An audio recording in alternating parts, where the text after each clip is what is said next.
10 WBCK, as Kelly mentioned, our craft beer festival comes up on the 7th of November. So just a few weeks, and we'll be thinking about that after Halloween and all that stuff. But what is so interesting about all of this is how beer has just exploded, and it's even a curriculum now. You can study brewing. And here to talk about that is Mike Babb. Mike is a curriculum development expert for the same. Mike, good morning. Good morning, Richard. Thanks very much for having me this morning. We appreciate your being here. You have helped develop the sustainable brewing curriculum at Kalamazoo Valley Community College. What kind of an undertaking is that? Well, it can be pretty daunting if you haven't done anything with curriculum before. Fortunately, I've studied brewing and also have studied curriculum development. Those are two passions of mine, and so developing this was a natural outfall for me at this point. And I really appreciate the opportunity to talk a little bit about what all we're doing there at Kalamazoo Valley Community College. Well, let's talk a little bit about your experience, too, because you have had a lot of experience with brewing, haven't you? Yes, I have. I actually have been in the brewing industry for about 40 years. I actually was born and raised in Golden, Colorado. Oh, my word. I was just there not long ago, about a year and a half ago.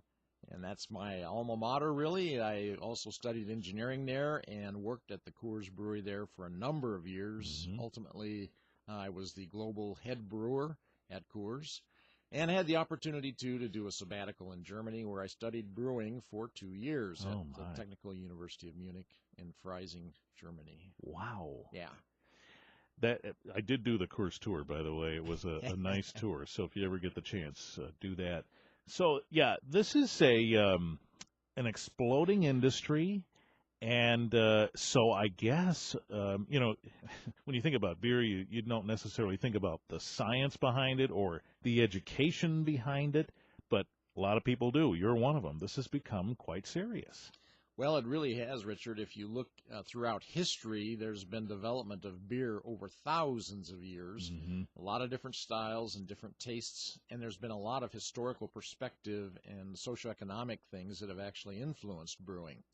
And I think that kind of brings us a little bit to today, in which we've seen the consolidation of a large number of the very large brewing companies. Just heard about that this week. Yes, it gets bigger and bigger. And on the polarized part of that is really this explosion, as you call it, in the craft brewing industry. We'll talk about this and more, and how you figure out what to learn when you're talking about sustainable brewing. When we come back in a moment on WBCK 8:30. 8:15 WBCK, Richard Piet Show Tuesday, and with us in the studio today is Mike Babb, the curriculum developer for sustainable brewing at Kalamazoo Valley Community College. So what does sustainable brewing really mean, Mike? Well, we really looked at designing a curriculum that would give the students not only the science and technology of brewing, but also give them a perspective in terms of some of the environmental concerns, some of the things facing a lot of the craft brewers today. And part of that really has to do with energy management, being able to use that resource efficiently and effectively and save some money at the same time. The other part of it is water usage and wastewater. What do you do with all of the materials, and what do you do with your co-products, byproducts after brewing? So the things that we will be demonstrating in the curriculum really will be how you can look at alternatives and ways in which you can save energy, save water, not have as much wastewater, and actually have an outlet for some of these co-products, byproducts that come out of the brewing process. I presume there might be some recycling efforts in there somehow, if it's possible. Absolutely. In fact, one of the measures of how well a brewer does in the sustainability measures is the amount of solid waste that's generated, and the percentage of that is recycled versus the percentage of that that's disposed. What about the big brewers? Do they have a hand in encouraging programs like this? Yes, in fact, they actually will send some students occasionally to these kinds of programs to have them gain knowledge. When you're talking a big brewer, they frequently will have their people focused in a very specific area. One of the nice things about craft brewing, at least at a smaller scale, is you can be exposed to a lot of different elements of the brewing process. Right. And that's really something that's of interest to students today. So when we talk about craft brewers, what does that really mean? Well, the Brewers Association has a definition for it. It has to do with the size of the brewery. It also has to do a little bit with who owns the brewery. And it also has to do with using traditional ingredients to make traditional beer styles and using innovative ideas to make innovative styles. Mm-hmm. And we see the explosion of that today in the craft brewing industry, where there are a large number of very small, sometimes privately owned breweries, or sometimes with some investors that are involved, but a very much linked connection between the brewer and the investors and the actual beers that are being produced. Mm-hmm. That's interesting. If you listen to the Larry Bell story, for example, here's somebody who had an interest in beer and decided to try making some in his own house, and look what happened. Do we see more of that? I mean, are a fair amount of these craft breweries like that, somebody that decided they wanted to try this as a hobby, and all of a sudden it gets lift? Absolutely. When the law was passed that you could do home brewing, then a lot of people became interested in doing home brewing. This was really an outfall of prohibition, actually, in terms Sure. of the laws. And that's why the historical perspective is so important, because it set up the sequence of events that have led to where we are today. And in terms of the craft brewers, they're really interested today in taking what is sometimes a hobby at a home brewing level and taking it to the next level. And that, in Larry Bell's case, is what he did, and was at the perfect time, and had the investors to be able to expand and do things. Right. And I suppose that's the challenge. I mean, you could love beer.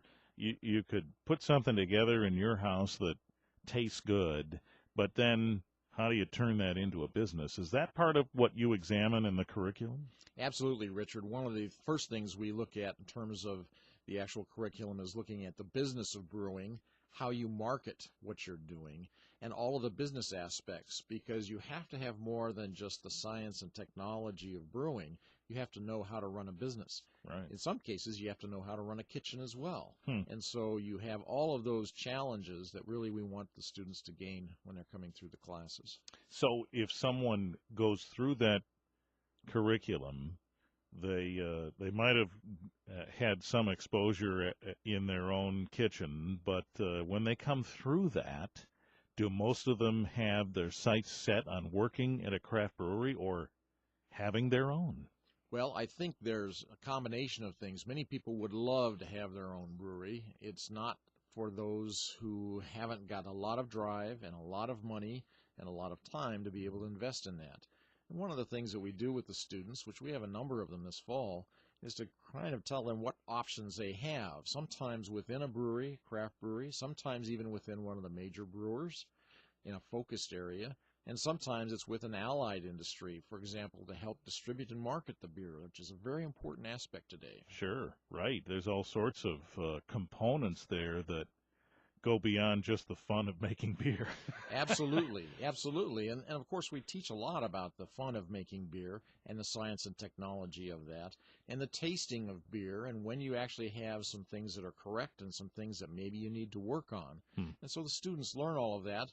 But importantly, too, they learn the whys. Why does something happen? And that requires then some discipline in the knowledge of science, and especially in terms of biology, microbiology, and also in chemistry, biochemistry, but also an understanding of what happens with some of the raw materials and how you can change and do things within the process to get a desired effect. Mike Babb is here. He helped develop the curriculum for sustainable brewing at Kalamazoo Valley Community College. We'll take a break here and come back in a minute. And, of course, our craft brew festival is coming up soon, and part of that is pairing beer with food. And we'll talk about that and the different tastes and how you consider what goes with what. We'll talk about that coming up shortly on WBCK 821. Right. 823 WBCK. Mike Babb is here. He helped develop the curriculum for sustainable brewing at Kalamazoo Valley Community College, and we're talking about that among other things. Are there other programs like this that are developing elsewhere? It's really interesting, Richard. There have been only a few programs in the U.S. in the past. in California and Oregon and in Chicago were the basic areas of them. But in the recent past, because of all the interest in the explosion of the number of breweries, today there are over 4,000 breweries in the nation. They estimate about 115,000 jobs in this area, that many colleges and universities, of course, recognize that there was a need to educate these brewers. Well, and that's the thing. It's exploding so much that it's becoming a living for a lot of folks, so we better learn how to do it. So what happens? Somebody goes through the program, and they have some options, don't they? Well, yeah, Richard, in fact, at KVCC, I think one of the neat things that we've done with this program is a student has an option to take a 9-month certificate program in which they learn all of the brewing basics and fundamentals and has the foundation to be able to do brewing and can go out and brew satisfactorily and understand brewing and the craft brew industry. Mm-hmm.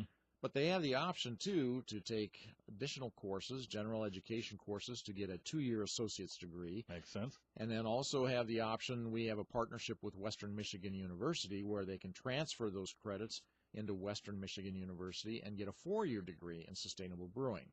Amazing.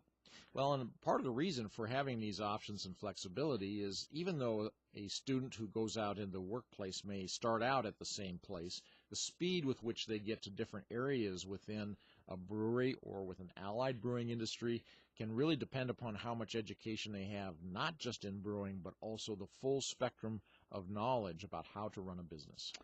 Yeah, that's an interesting thing, and I think probably while all this is going on, things are changing and developing, and you have to be monitoring that, do you not? Oh, absolutely.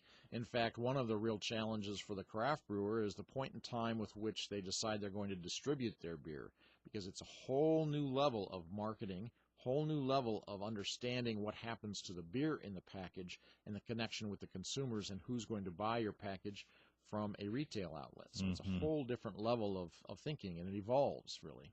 Do the big guys embrace the craft brewers? I think they're a little bit fearful of them, not so much because of the volume, because they don't have relatively a large volume currently, but because they're really changing consumer tastes. They're really developing an appreciation and interest with very flavorful, very much really on a cusp of new ideas and innovation in the brewing areas. And so they're trying to understand it. And I think that's what they're trying to do, is understand how this is changing consumers' tastes. So coming up on November 7th, when you come to the Craft Beer Festival that Town Square Media is putting on, you'll get to taste a number of different beers. What did I hear? I was in a meeting yesterday, and I think I heard them say 40 breweries or something. It's huge. But on top of that, beer has taken on an interesting study, that is to say, something that maybe we thought of with wine, pairing it with food. You do this with beer as well. And you came in here with all sorts of things, even gummy bears. Well, yes, it's really interesting, Richard. The wine and food pairing, of course, has been historically very interesting, but beer has some additional levels in terms of the possibilities of pairing. First of all, rather than more the fruit kind of characters that you get with wine, you also have bitterness and malt kinds of characters, as well as sometimes some spice characters in some beers. You also have carbonation, which, unless you're talking about a sparkling wine, adds a whole nother dimension. But the real interesting aspect of beers, especially today, is the bitterness. That's not something you typically find in wine, and so that sets up a whole new paradigm in terms of what goes with beer in terms of food. So you're right, I brought in 3 beers from actually the Kalamazoo and actually Battle Creek area too.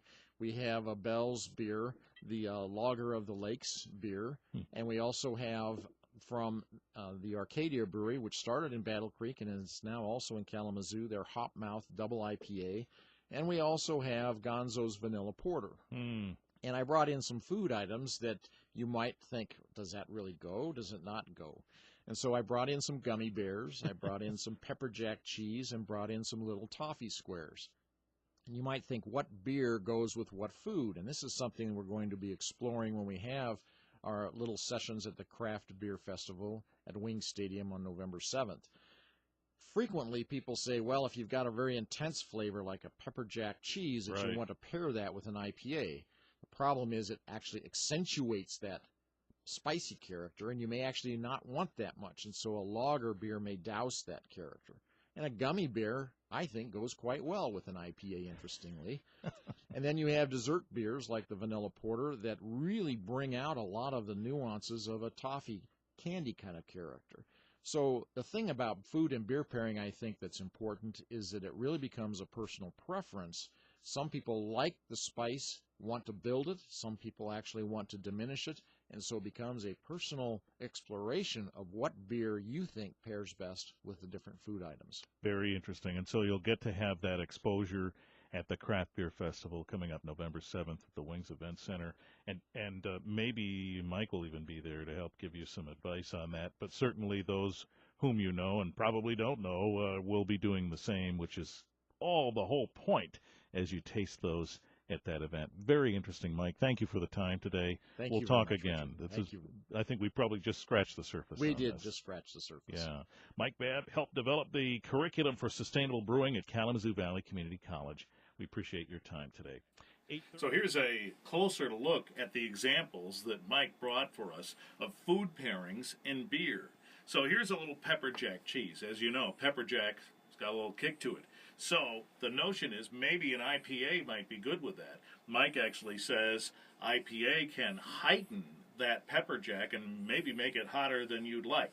So he recommends a lager. We have Bell's Lager of the Lakes here with pepper jack cheese. So let's give it a try. A little spicy.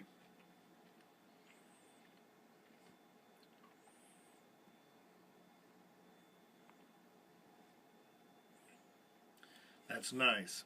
So you get that spice of the pepper jack, but it doesn't overwhelm you when you taste the lager. The lager is a little bit more mild. Now, some other ideas, kind of interesting. An IPA like Hopmouth here from Arcadia with gummy bears? Okay, let's give it a try. Takes a little while to chew these, right? All right, let's try that.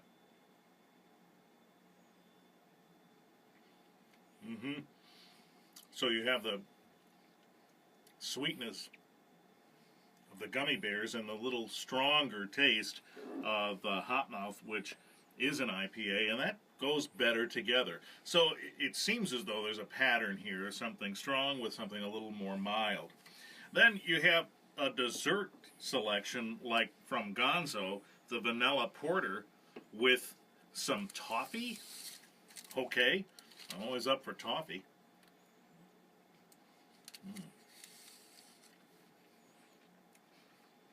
And here's that vanilla porter, nice and dark. Oh, wow. That's great. That's definitely the desserty kind of taste, but the toffee complemented by the vanilla is just terrific. Beer and food.